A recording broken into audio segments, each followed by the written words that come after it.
नए प्रॉब्लम के साथ, जिसमें फ्रैक्शन का डिनोमिनेटर डिफरेंट हो और उसमें हम लोग कैसे रेशनल नंबर इंसर्ट कर सकते हैं। तो आइए लेट नहीं करते हुए शुरू करते हैं। जैसे कहता है insert 6 rational number between 1/2 and 2/5।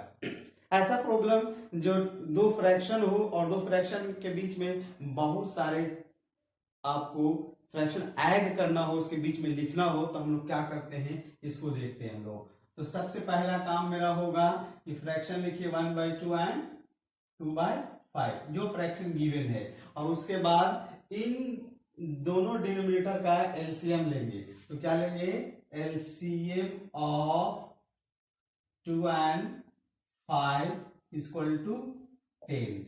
2 और 5, क्योंकि 2 और 5 दोनों प्राइम नंबर है, तो प्राइम नंबर का एलसीएम दोनों के प्रोडक्ट के बराबर होता है। तो आइए 1/2 हम लोग लिखा, और 1/2 को हम लोग चाहते हैं कि इसका डिनोमिनेटर 10 हो जाए, तो 2 का टेबल कितना बार पढ़ेंगे, तो आप कहिएगा कि 5 बार पढ़ेंगे। तो 5 बार पढ़ेंगे तो जितना बार आता है उतना ही बार ऊपर नीचे मल्टीप्लाई कर दिया। तो 1 × 5 कर दिया और 2 × 5 कर दिया। कितना हो गया प्यारे, आप बोलिएगा कि 15/10 हुआ। ठीक उसी तरीके से इसको देखिए 2/5 को हम लोग 5 का टेबल कितना बार पढ़ेंगे, 10 आएगा, तो आपके जवाब होगा सर 2 बार पढ़ेंगे। तो 2 को मल्टीप्लाई करेंगे तो 2 × 2/5 × 2, तो कितना हो गया 4/10।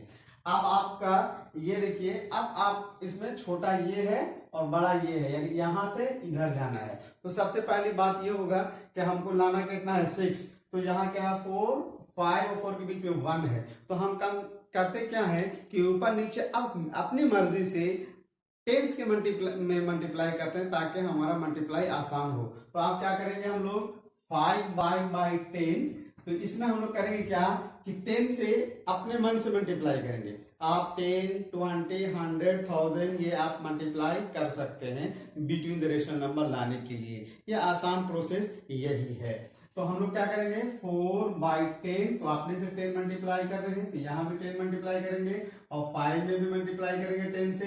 तो देखिएगा कि रिजल्ट वही होगा, तो काट नहीं दीजिएगा। तो कितना हो जाएगा 40/100 और ये हो जाएगा 50/100।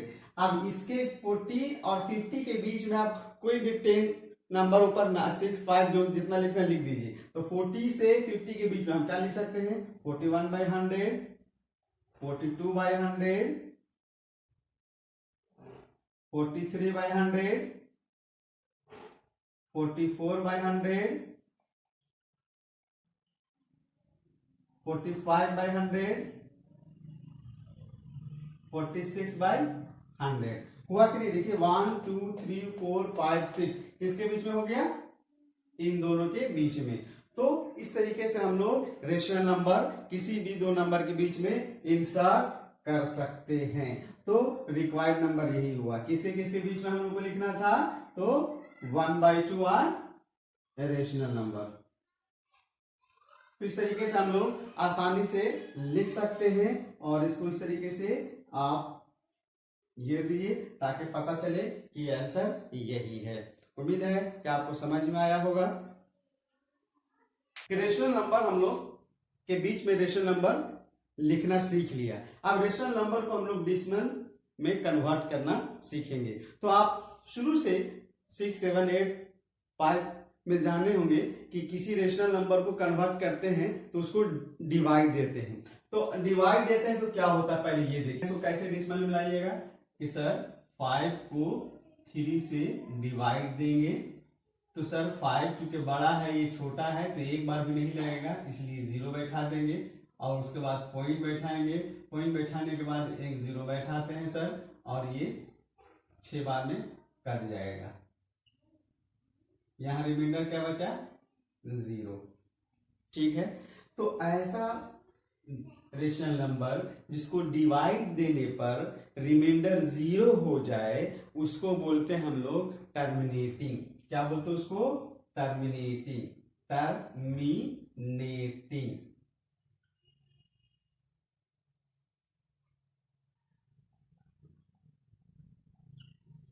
क्या बोलते हैं उसको हम लोग?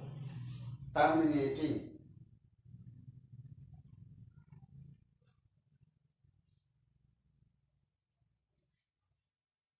क्या बोलते हैं उसको? Terminating decimal. हम लोग क्या बोलेंगे इसको? Terminating decimal. लेकिन कुछ फ्रैक्शन ऐसा भी है कि जिसको हम लोग डिवाइड दें और इंड नहीं करें। जैसे आप देख सकते हैं हम लोग 2/3 है, आप इसको डिवाइड दीजिएगा, 0 बैठाइएगा, एक बार बना दीजिएगा, 6 बार में चला जाएगा, फिर कितना बचा? 2, फिर आप 0 बैठाइएगा,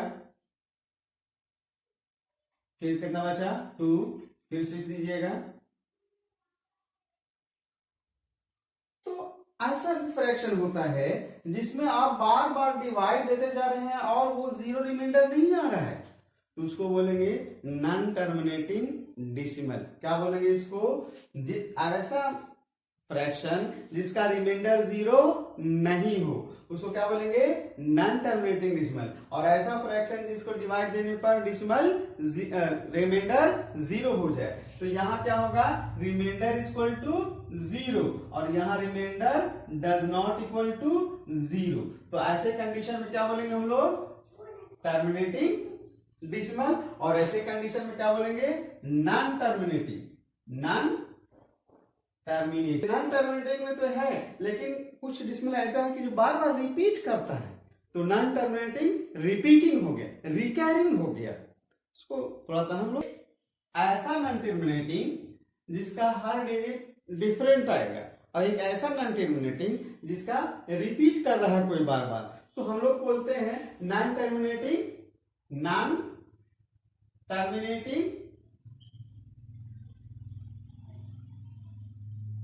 डेसिमल और नॉन टर्मिनेटिंग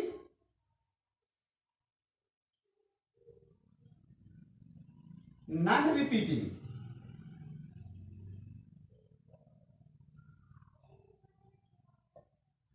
आप समझिए इस बात को कि नॉन टर्मिनेटिंग दो हो सकता है। एक यह हो सकता है कि नॉन टर्मिनेटिंग तो है लेकिन कोई डिजिट बार बार आ रहा है, तो वैसे क्या रहता है? Non terminating repeating decimal. Means that sir एक ही टर्म बार बार आ रहा है, और इसको बोलते हैं नॉन टर्मिनेटिंग नॉन रिपीटिंग। यानी सर नॉन टर्मिनेटिंग इन तो नहीं कर रहा है लेकिन एक डिजिट बार बार आ भी नहीं रहा है, तो ऐसे को हम लोग non terminating non repeating decimal बोलते हैं। अब यहाँ पर हम लोग को 9th में जो पढ़ना है वो यही पढ़ना है, non terminating and repeating decimal से किस तरीके से हम लोग उसको फ्रैक्शन में। सबसे पहला हमारा काम होगा कि इसको हम लोग बार बोलते हैं, तो सबसे पहला काम हुआ कि let x equal to 0.7 bar. Clear? अब जिस पर बार है इसका मतलब वो इंडलेस है, वो कहीं रुक नहीं रहा है, तो हम जब सॉल्यूशन करेंगे तो उसको 3 बार लिखेंगे और उसके बाद डॉट डॉट डॉट देंगे। तो सबसे पहला काम हो गया x इक्वल टू 0.777 3 डॉट। जो भी बार के अंदर है उसको 3 बार लिखना है और 3 डॉट देना है। ये इक्वेशन 1 कर लीजिए आप। अब चूंकि बार के अंदर एक डिजिट है तो इसको हम लोग डेसिमल के इधर लाना चाहते हैं, तो एक डिजिट है इसका मतलब 110 से मल्टीप्लाई होगा। समझिए इस बात को। तो क्या करेंगे? 10x is equal to 7.777।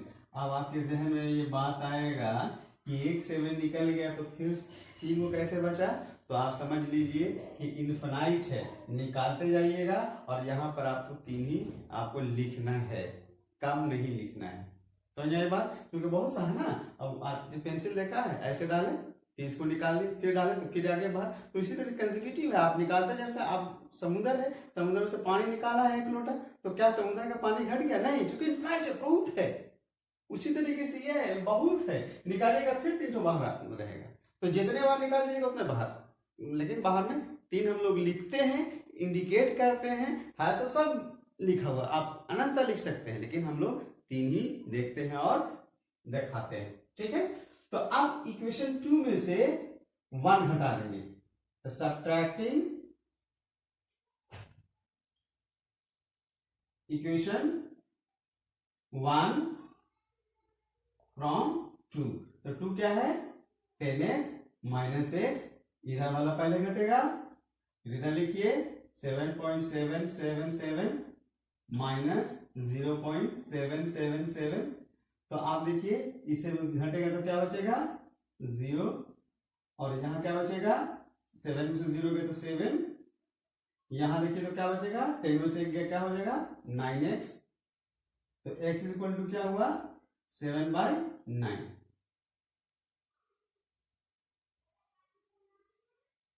ये पॉइंट डिसिमल के बाद 0 अगर पॉइंट में हो तो हम लोग नहीं लिखते हैं, तो इसको 9/7 लिखेंगे। अगर सपोज दैट यही रहता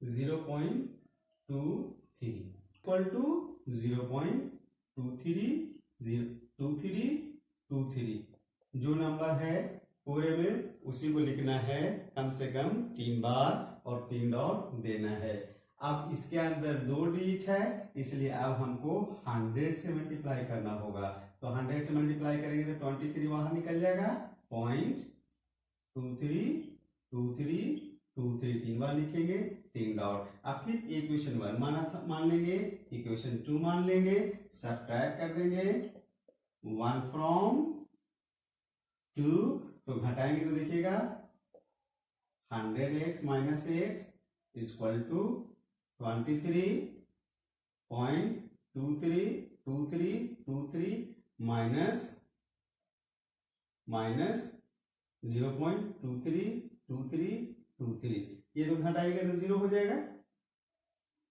आप नहीं भी लिख सकते हैं 0।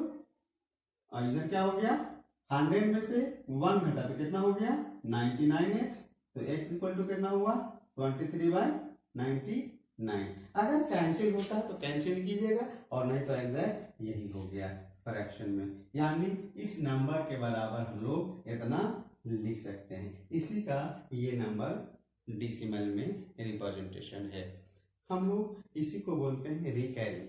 रिकैरिंग के मतलब ये हुआ कि ऐसा नॉन टर्मिनेटिंग डिसिमल जिसको हम लोग वापस फ्रैक्शन में ला सकते हैं, दैट इज कॉल्ड रिकैरिंग। और जिस नॉन टर्मिनेटिंग और नॉन रिपीटिंग, एक तो वो इंड नहीं कर रहा है और ऊपर से वो रिपीट भी नहीं कर रहा है, तो उसको नॉन रिकैरिंग बोलते हैं। उसको हम लोग वापस डिसिमल फ्रैक्शन में लाइक एंड शेयर जरूर करते रहिए।